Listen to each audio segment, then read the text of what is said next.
de ditadura militar e definir como o período da política brasileira em que os militares governaram o Brasil. Esta época vai de 1964 a 1985. Caracterizou-se pela falta de democracia, supressão de direitos constitucionais, censura, perseguição política e repressão aos que eram contra a ditadura. A política se arrastava desde a renúncia de Jânio Quadros em 1961. O vice de Jânio era João Goulart, que assumiu a presidência num clima político adverso. O governo de João Goulart foi marcado pela abertura às organizações sociais. Estudantes, organizações populares e trabalhadores ganharam espaço, causando a preocupação das classes conservadoras, como, por exemplo, os empresários, banqueiros, Igreja Católica, militares e classe média. Todos temiam uma guinada do Brasil para o lado socialista. Vale lembrar também que neste período o mundo vivia o auge da Guerra Fria. Este estilo populista e de esquerda chegou a gerar até mesmo preocupação nos Estados Unidos, que junto com as classes conservadoras brasileiras temiam um golpe comunista. Branco, general militar, foi eleito pelo Congresso Nacional presidente da República em 15 de abril de 1964. Em seu pronunciamento, declarou defender a democracia, porém, ao começar seu governo, assume uma posição autoritária. Estabeleceu eleições indiretas para presidente, além de dissolver os partidos políticos. Vários parlamentares federais e estaduais tiveram seus mandatos cassados. Cidadãos tiveram seus direitos políticos e constitucionais cancelados e os sindicatos receberam intervenção do governo militar. Em seu governo foi instituído o bipartidarismo. Só estavam autorizados o funcionamento de dois partidos, Movimento Democrático Brasileiro, MDB, e a Aliança Renovadora Nacional, ARENA. Enquanto o primeiro era de oposição, de certa forma controlada, o segundo representava os militares. O governo militar impõe, em janeiro de 1967, uma nova Constituição para o país. Aprovada neste mesmo ano, a Constituição de 1967 confirma e institucionaliza o regime militar e suas formas de atuação.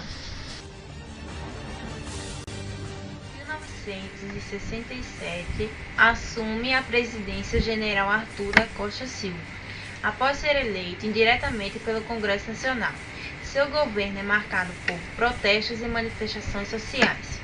A oposição ao regime militar cresce no país. A União Nacional dos Estudantes, organiza no Rio de Janeiro a Passeata dos 100 mil. Em Contagem e Osasco, greves de operários paralisam fábricas em protesto ao regime militar. A guerrilha urbana começa a se organizar. Formada por jovens idealistas de esquerda, assaltam bancos e sequestram embaixadores para obterem fundos para o movimento de oposição armada. No dia 13 de dezembro de 1968, o governo decreta o Ato Institucional número 5, o AI-5. Este foi o mais duro do governo militar, pois aposentou juízes, cassou mandatos, acabou com as garantias do habeas corpus e aumentou a repressão militar e policial. Costa Silva foi substituído por uma junta militar, formada pelos ministros Aurélio de Lira Tavares, Exército, Augusto Rademacher, Marinha e Márcio de Souza Melo, Aeronáutica. Dois grupos de esquerda, o MR8 e a ALN, sequestraram o embaixador dos Estados Unidos, Charles Elbeck. Os guerrilheiros exigem a libertação de 15 presos políticos, exigência conseguida com sucesso. Porém, em 18 de setembro, o governo decreta a Lei de Segurança Nacional. Esta lei decretava o exílio e a pena de morte em caso de guerra psicológica, adversa ou revolucionária ou subversiva.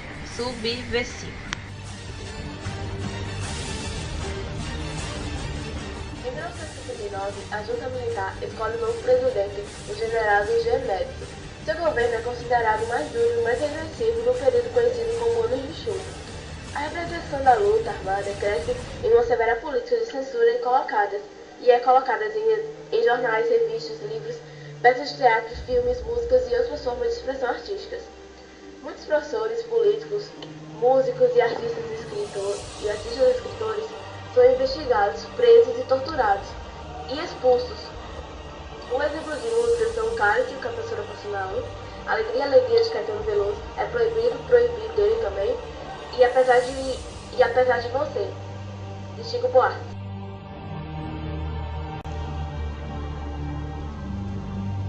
Na área econômica, o país crescia rapidamente. O período vai de 1969 a 1973. Ficou conhecido como a época do milagre econômico. O PIB brasileiro crescia a uma taxa de quase 12% ao ano, e enquanto a inflação beirava os 18%. Com investimentos internos e empréstimos ao exterior, o país avançou e foi estruturado. Todos esses investimentos geraram milhões de empregos pelo país. Algumas obras consideradas faraônicas foram executadas, como a rodovia Transamazônica e a ponte de Niterói. Porém, todo esse crescimento teve um custo altíssimo e a conta deveria ser paga no futuro. Os empréstimos estrangeiros geraram uma dívida externa elevada para os padrões econômicos do Brasil.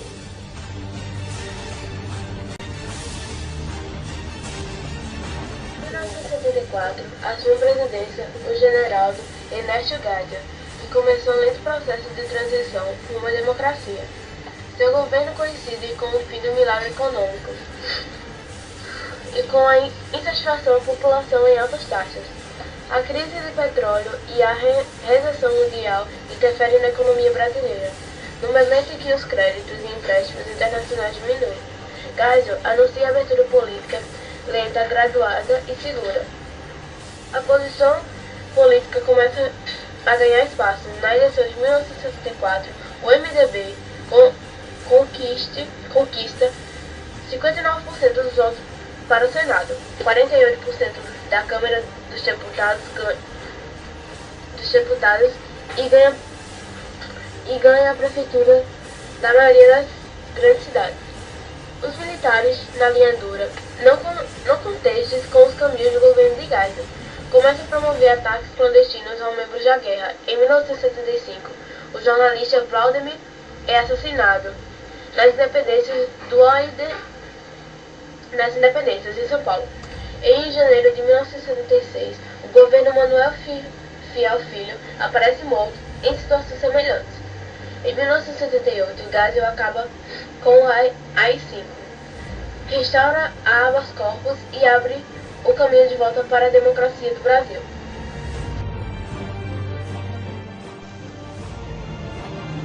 A vitória do MDB nas eleições em 1978 começa a acelerar o processo de redemocratização. O general João Batista Figueiredo decreta a lei Anistia, concedendo o direito de retorno ao Brasil para os políticos. Os militares de linha dura continuam com a repressão clandestina, cartas-bombas colocadas em órgãos da empresa da OAB, Ordem dos Advogados Brasileiros. No dia 30 de abril de 1981, uma bomba explode durante o show no Centro de Convenções do Rio Centro. O atentado fora provavelmente promovido por militares da linha dura, embora até hoje nada tenha sido comprovado.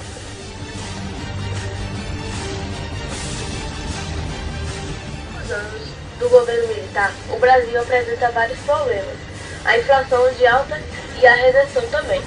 Enquanto isso, a oposição ganha terreno com o surgimento de novos partidos e com o fortalecimento dos sindicatos. Em 1984, políticos e oposições, artistas, jogadores de futebol e milhões de brasileiros participam do movimento das direitas já. O movimento era favorável e a aprovação da emenda Dante de Oliveira, que garantia eleições diretas para o presidente naquele ano. Para a decepção do povo, a emenda não foi aprovada pela Câmara dos Deputados. No dia 15 de janeiro de 1985, o Colégio Eleitoral escolheria o deputado Tancredo Neves, que concorreu com Paulo Maluf como novo presidente da República. Ele fazia parte da Aliança Democrática. O grupo de oposição, formado pelo PMDB e pela Frente Liberal, era o fim do regime militar. Porém, Tancredo Neves fica doente antes de assumir e acaba falecendo. Assume o vice-presidente, José Sarney.